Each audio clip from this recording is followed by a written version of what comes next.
Previous classes में हमने ethics के लगभग सारे टॉपिक को कवर कर लिया है, जैसे कि एथिक्स की डेफिनेशन क्या है, एथिक्स के स्कोप्स क्या हैं, एथिक्स के लॉस होने पर सोशल लेवल पर, पॉलिटिकल लेवल पर, इंडिविजुअल लेवल पर क्या क्या इम्पैक्ट पड़ेगा। इसके अलावा एथिक्स के डायमेंशंस कौन कौन से होते हैं, एथिक्स का पब्लिक एडमिनिस्ट्रेशन में रोल क्या है, ये सारी चीज़ों को हमने कवर कर लिया था। इसके पहले हालांकि हमने एथिक्स और मोरालिटी के बीच में डिफरेंस भी देखा था और मोरालिटी को थोड़ा बहुत बताने का प्रयास किया था प्रीवियस क्लासेस में, लेकिन आज फिर से मोरालिटी क्या होता है, मोरालिटी और एथिक्स के बीच में रिलेशन क्या होता है, मोरल्स डेवलप कैसे होते हैं, ये सारे टॉपिक को आज देखेंगे। इसमें मोरालिटी में सबसे पहले इसका डिफिनीसन देखिए। इसका डिफिनीसन ये है कि ये इंडिविजुअल नेचर का होता है। इंडिविजुअल नेचर से मतलब ये है कि ये जज करता है कि किसी ह्यूमन का कंडक्ट राइट है या रॉन्ग है, इसे जज करता है ये। दूसरा, ये इंडिविजुअल नेचर का होता है, मींस इसके जो सोर्सेज होते हैं डेवलप होने के वो कंसाइंस होता है, इनर कंसाइंस होता है, ना कि कोई और सोर्सेज होते हैं मोरालिटी के, है ना। और उसके अलावा फैमिली, रिलीजन, फिलॉसफी, ये सारी चीज़ें क्या होती हैं, इसके ओरिजिनेट होने के सोर्सेज होते हैं मोरालिटी के। ओके, नेक्स्ट देखिए आगे। नेक्स्ट ये है कि जो मोरल डेवलपमेंट होता है ना, वो रीजनिंग पर डिपेंड नहीं होता है। किस पर डिपेंड नहीं होता है? रीजनिंग पर डिपेंड नहीं होता है। मींस इसमें कोई तर्कशीलता नहीं होती है, ये सारी चीज़ें इसमें नहीं होती हैं। और ये different different culture, different different faith, इन सबसे डिराइव्ड होता है, इन सबसे बारोड होता है। उसके बाद जाके मोरल डेवलपमेंट का क्या कह सकते हैं, कंप्लीसन होता है, एक कंपाइलेशन होता है। ओके, तो अगर मोरलिटी फेथ और रिलीजन और कल्चर से ड्राइव हो रही है, बारोड हो रही है, तो इसका मतलब जब आप कोई चीज़ मॉरली रॉन्ग करेंगे, मॉरली गलत कार्य करेंगे आप, तो उसके वायलेशन होने पर आपको क्या होगा, सिनर फील होगा। आपको क्या होगा, आपको अंदर से बुरा लगेगा। ओके, तो इसका मतलब ये है कि जब जो मोरलिटी होती है वो बहुत रिजिड होती है, वो इतनी आसानी से चेंज नहीं होती है। क्यों? क्योंकि वो ड्राइव्ड होती है फेथ से, कल्चर से, रिलीजन से, इन सब जगह से जो है ये ड्राइव्ड होती है और ये इंडिविजुअल नेचर की होती है। इसका जो ओरिएंटेशन होता है वो पर्सनल ओरिएंटेशन होता है, इंडिविजुअल नेचर का होता है। ओके, जैसे एग्जांपल देखिए आप। एग्जांपल में क्या है कि जैसे एबॉर्शन कराना क्या है, इंडिया में लीगलाइज नहीं है। तमाम ऐसी कंट्रीज़ हैं जहाँ पे इसका अलाउड नहीं है एबॉर्शन करवाना। क्यों? क्योंकि ऐसी संकल्पना है, ऐसा माना जाता है कि एबॉर्शन करवाना ईश्वर के इच्छा के खिलाफ है, against the gods will. Okay, तो इसलिए अभी हाल के वर्षों में क्या हुआ था, पिछले 1-2 साल पहले आयरलैंड जैसी कंट्री ने क्या किया था कि एबॉर्शन को लीगलाइज कर दिया था। इसके पहले वहाँ पे एबॉर्शन को इनवैलिड माना जाता था। ओके, तो इन सब तरह की चीज़ें क्या होती हैं, जब इंसान करवाता है तो उसे मोरली रॉन्ग माना जाता है और इंसान अपने आप को क्या फील करता है, वो अपने आप को अपमानित फील करता है।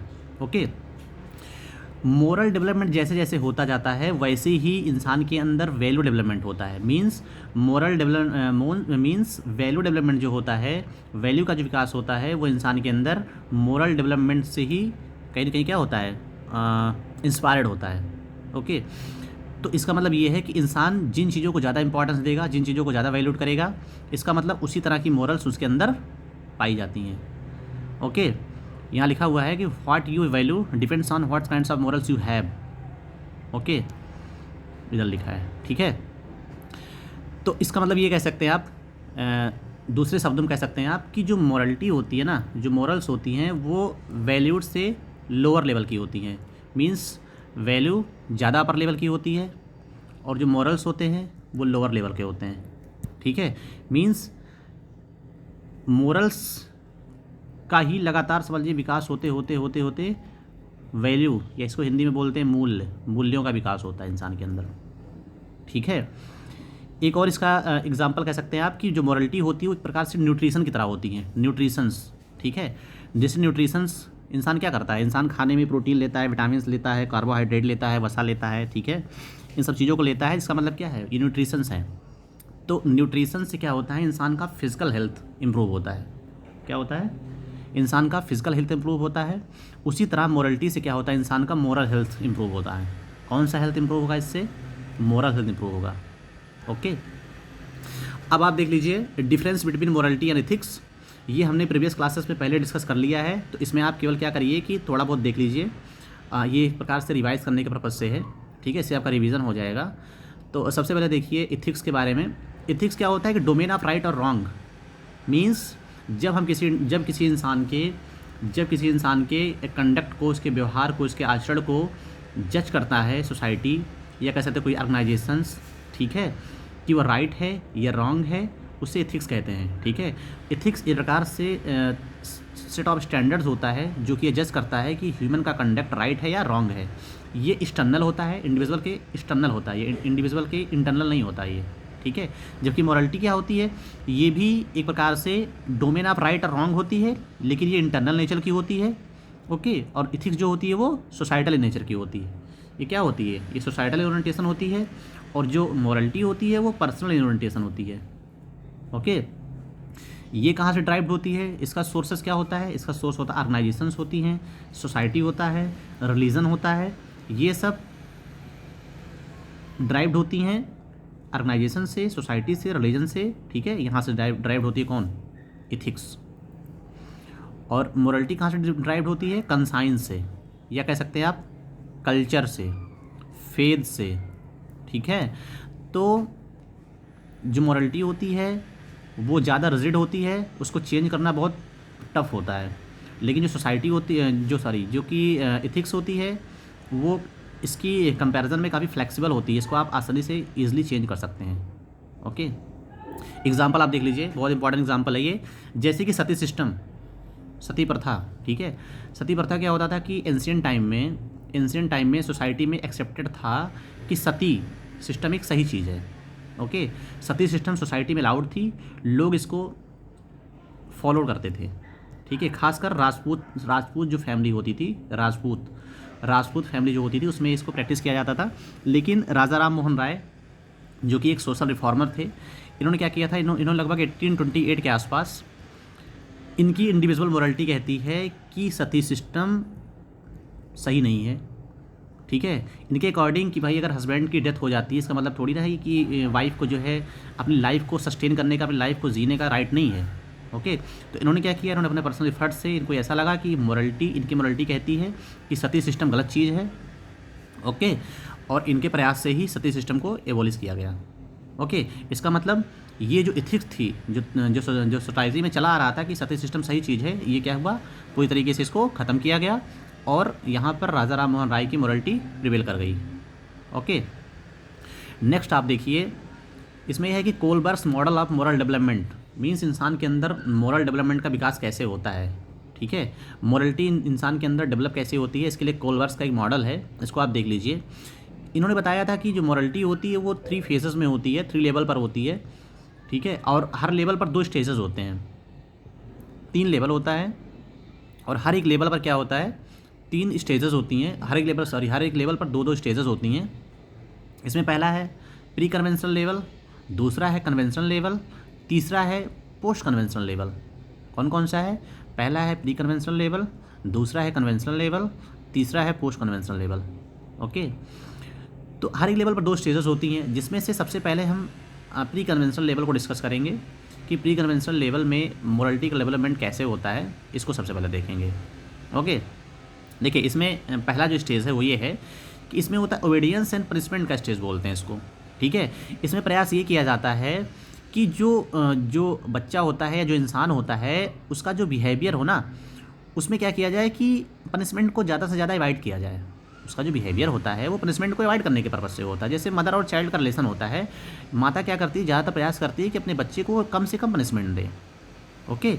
उसके व्यवहार में वो क्या करती हैं कि वो जो भी चीज़ें उनको मोरल सिखाती हैं या जो भी उनको थॉट सिखाती हैं, उसमें प्रयास करती हैं कि बच्चे को पनिशमेंट कम दिया जाए और बच्चा उसको प्यार से ही समझ जाए, ठीक है, उसको फॉलो करने लगे, ओके। तो मदर और चाइल्ड के रिलेशन में क्या होता है कि पनिशमेंट को मिनिमाइज़ करने का प्रयास किया जाता है, पनिशमेंट कम से कम मिले और बच्चा उस चीज़ को फॉलो करने लगे, ओके। नेक्स्ट है इसमें, इसी में दूसरा पॉइंट है, minimise the punishment and maximise the rewards.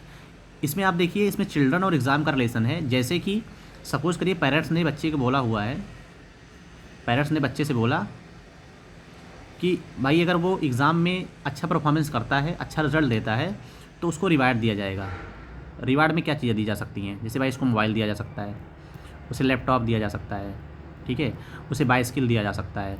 ये सब चीज़ें उसको रिवार्ड के तौर पर कही जा सकती हैं उससे, कि अगर आप ऐसा करोगे तो आपके साथ रिवार्ड में ये चीज़ें दी जाएंगी। पनिशमेंट में क्या होता है इसमें, सपोज़ करिए आप एग्ज़ाम में फ़ेल हो जाते हो, आपका रिज़ल्ट जो है वो अच्छा नहीं है, तो ऐसे में बच्चे को कुछ पनिशमेंट के तौर पर कि भाई नेक्स्ट टाइम से आपको एडमिशन नहीं करवाया जाएगा, नेक्स्ट टाइम से आपका ट्यूशन ही बंद करवा दिया जाएगा, इस टाइप की चीज़ें उससे बोली जाती हैं। तो इसमें होता क्या है कि बच्चे को मोटिवेट करने का प्रयास किया जाता है और उसके रिवार्ड्स को मैक्सिमाइज़ करने का प्रयास किया जाता है कि बच्चा गलती कम करे, ठीक है। और इसमें पनिशमेंट को बिल्कुल समझे आप मिनिमम से मिनिमम लेवल पर ले जाने का प्रयास किया जाता है। ओके, तो ये हमारा पहला जो है हो गया। पहला हमारा कौन सा था, पहला हमारा था प्री कन्वेंशनल लेवल। ओके, तो ये हमारा पहला हो गया। दूसरा आप देखिए कन्वेंशनल मोरालिटी। कन्वेंशनल लेवल पर मोरालिटी कैसे डेवलप होती है, इसमें जो पहला स्टेज है वो ये है कि behaviour driven by social approval, ठीक है, behaviour driven by social approval. जैसे सपोज करिए एग्जाम्पल में ये है कि जैसे सपोज करिए किसी सोसाइटी में बीफ अलाउड नहीं है, बीफ खाना अलाउड नहीं है, वहाँ पे बीफ को बैन कर दिया गया है, ठीक है, वहाँ पे बीफ को बैन कर दिया गया है। तो सपोज़ करिए वो सोसाइटी जो है उसमें डोमिनेटिंग जो है वो ब्राह्मण ज़्यादा रहते हैं उसमें। कैसी सोसाइटी हो, ब्राह्मण डोमिनेटेड सोसाइटी है, तो उसमें क्या कर दिया गया है, बीफ को बैन कर दिया गया है। ऐसे में वहाँ पे सपोज़ करिए कोई ऐसा रिलीजन रहता है जो माइनॉरिटी में रहता है और वो क्या करता है, वो बीफ वगैरह को खाता है। लेकिन जो माइनॉरिटी में लोग हैं वो चूँकि वहाँ पे बीफ को बैन कर दिया गया है, उस चीज़ को फॉलो करते हुए वो लोग क्या करते हैं, बीफ को खाना बंद कर देते हैं। इसका मतलब क्या है कि उनका जो बिहेवियर है वहाँ की सोशल अप्रूवल से क्या हो रही है, ड्राइव्ड हो रही है। ओके, ये हो गया हमारा पहला पॉइंट। दूसरा इसमें आप देखिए, दूसरा में इसमें यह है कि behaviour driven by obeying authorities and confronting in social order, ठीक है। इसमें क्या होता है, जैसे सपोज़ करिए एग्जाम्पल में ये है कि जैसे आप देखते होंगे कि जो रोड लाइट्स होती हैं सड़कों पे, ट्रैफिक लाइट्स जिसको बोलते हैं हम, ट्रैफिक सिग्नल, है ना। ट्रैफिक सिग्नल में क्या होता है, ट्रैफिक सिग्नल में ये है कि भाई अथॉरिटी ने ऐसा बोल रखा है कि अगर आप सिग्नल को, इस रूल्स को फॉलो नहीं करेंगे तो आपके साथ क्या किया जाएगा, पनिशमेंट दिया जाएगा आपको, है ना। चालान कट सकता है, फ़ाइन लगाया जा सकता है आपके ऊपर, ठीक है, ड्राइविंग लाइसेंस आपके जो है रद्द किए जा सकते हैं, ये सब चीज़ें कही गई हैं। तो इसका मतलब क्या कंसा, इंसान ऑटोमेटिकली जब वहाँ की रोड लाइट्स ऑफ होती हैं या ऑन होती हैं, रेड या ग्रीन होती हैं, उन सिग्नल को वो फॉलो करता है। उसके बिहेवियर में चेंज किसकी वजह से आई, अथॉरिटी की वजह से आई, कि अथॉरिटी ने इस चीज़ को अप्रूव देकर कर रखा है, ठीक है। तो ये हमारा हो गया दूसरा। पहला था pre conventional development of morals, दूसरा हो गया conventional level of morals, developments of morals. Third देखिए आप पोस्ट कन्वेंशनल थ्योरी, ठीक है, पोस्ट कन्वेंशनल थ्योरी या post conventional level moral development का, है ना।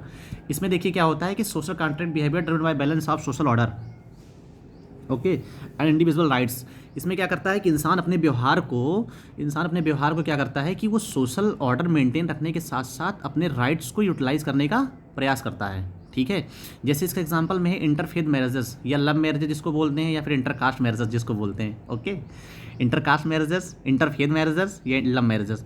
इसमें देखिए आप दो चीज़ें देखिए, एक तो ये है सोशल ऑर्डर की बात हो रही है, उसके अलावा इंडिविजुअल राइट्स की बात हो रही है, ठीक है।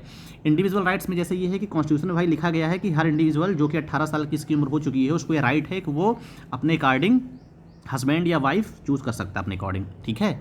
मीन्स उसको शादी करने का अधिकार दिया गया है और वो जिससे चाहे उससे शादी करे। लेकिन चूँकि सोसाइटी बीच में आ जाती है, सोसाइटी उस चीज़ को एक्सेप्ट नहीं करती है, ठीक। सोसाइटी ऐसा है कि भाई लड़का या लड़की के पेरेंट्स, ठीक है, उस चीज़ को एक्सेप्ट नहीं कर रहे हैं। क्यों नहीं कर रहे हैं, क्योंकि सोसाइटी उनके ऊपर प्रेशर बनाएगी कि आपने इस रिलीजन में, इस कास्ट में, इस लड़का से या इस लड़की से शादी कर लिया, ओके। तो उनके पेरेंट्स के ऊपर प्रेशर पड़ेगा, इसका मतलब वो इस चीज़ को एक्सेप्ट नहीं करेंगे। ऐसे में देखिए आप, जो लड़का या लड़की हैं वो क्या करते हैं, वो दोनों लोग कर तो लव मैरिज रहे हैं, लेकिन वो दोनों लोग अपने अपने लेवल पर अपने पेरेंट्स को मनाने का या उनसे अप्रूवल लेने का प्रयास कर रहे हैं, ठीक है। क्या कर रहे हैं, उनसे अप्रूवल लेने का प्रयास कर रहे हैं। ऐसे में अगर कोई लव मैरिज या कोई इंटरफेथ मैरिज अगर उनकी पेरेंट्स की अप्रूवल के साथ हो जाती है, तो इसका मतलब उसमें दोनों चीज़ें मेंटेन हो जाएंगी। क्या, एक इंडिविजुअल राइट्स भी मेंटेन हो जाएगी और दूसरा सोशल ऑर्डर भी मेंटेन हो जाएगा और इनकी शादी भी हो जाएगी, ओके। तो ये हमारा हो गया तीसरा पोस्ट कन्वेंशनल थ्योरी में, ठीक है। इसके अंदर दूसरा पॉइंट है universal ethics, behaviour driven by internal moral principles. इसमें क्या होता है, किसी इंसान की जो बिहेवियर्स होती है, कुछ ऐसे प्रिंसिपल्स होते हैं ना, जैसे कि महात्मा गांधी जी का था क्या, CDM, civil disobedient movement, NCM, non cooperation movement, असहयोग आंदोलन हिंदी में जिसको बोलते हैं, और सीडीएम को हिंदी में बोलते हैं सविनय अवज्ञा आंदोलन। ठीक है, ये सब चीज़ें गांधी जी के लिए एक प्रकार की प्रिंसिपल्स थी। इसकी वजह से उनके बिहेवियर, उनसे जुड़े लोगों के बिहेवियर से ड्राइव होते थे। ठीक है, इसके अलावा गांधी जी के और भी कुछ प्रिंसिपल्स हैं, जैसे कि नॉन वायलेंस। क्या थे? नॉन वायलेंस मीन्स अहिंसात्मक रहो आप। ट्रूथफुलनेस मीन्स आप हमेशा सत्य बोलो। ठीक है, ट्रूथफुलनेस, नॉन वायलेंस, तो ये सब चीज़ें क्या थी, यूनिवर्सल एथिक्स थी गांधी जी के लिए, और इसी से उनसे जुड़े लोगों के बिहेवियर्स क्या होते थे, ड्राइव होते थे। तो ये हमारा हो गया कोलबर्ट्स का मोरल डेवलपमेंट का मॉडल, जिसमें उन्होंने 3 लेवल बताई थी। एक था प्री कन्वेंशनल लेवल, दूसरा था कन्वेंशनल लेवल, और तीसरा था पोस्ट कन्वेंशनल लेवल। हर लेवल पर 2-2 स्टेजेस थी। वो सारा हमने आज कंप्लीट कर लिया है। इसके आगे हम लोग क्या करेंगे कि वैल्यूज़ क्या होती हैं, इसके आगे क्लासेस में हम लोग पढ़ेंगे वैल्यूज़ क्या होती हैं, वैल्यूज़ ड्राइव कैसी होती हैं, वैल्यूज़ के ड्राइव होने में फैमिली का, सोसाइटी का, और इसके अलावा कॉलेजेस का, यूनिवर्सिटीज़ का, उनके पीयर ग्रुप्स का, मीन्स फ्रेंड्स का क्या रोल होता है ना। ये सब सारी चीज़ें हम देखेंगे। Thank you.